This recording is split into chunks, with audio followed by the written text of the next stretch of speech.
Mapapaaga ng isang araw ang pagdating ng ikalawang warship ng Philippine Navy na BRP Ramon Alcaraz sa bansa. Ayon sa tagapagsalita ng Philippine Navy na si Lieutenant Commander Gregory Fabic, inaasahang papasok ito sa Philippine Area of Responsibility sa Biyernes.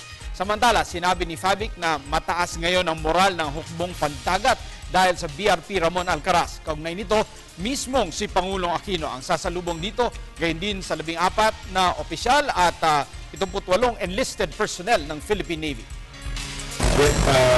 She is expected to be in the Philippine Area of Responsibility on August 2. August 2. Napakaga nga eh. Since BRP Ramon Alcaraz is a big ship, naturally it is for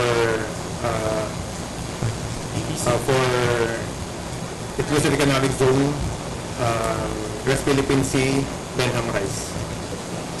Yes, for Maritime Security Patrol, Disaster Response Operation, and for Maritime Security Awareness.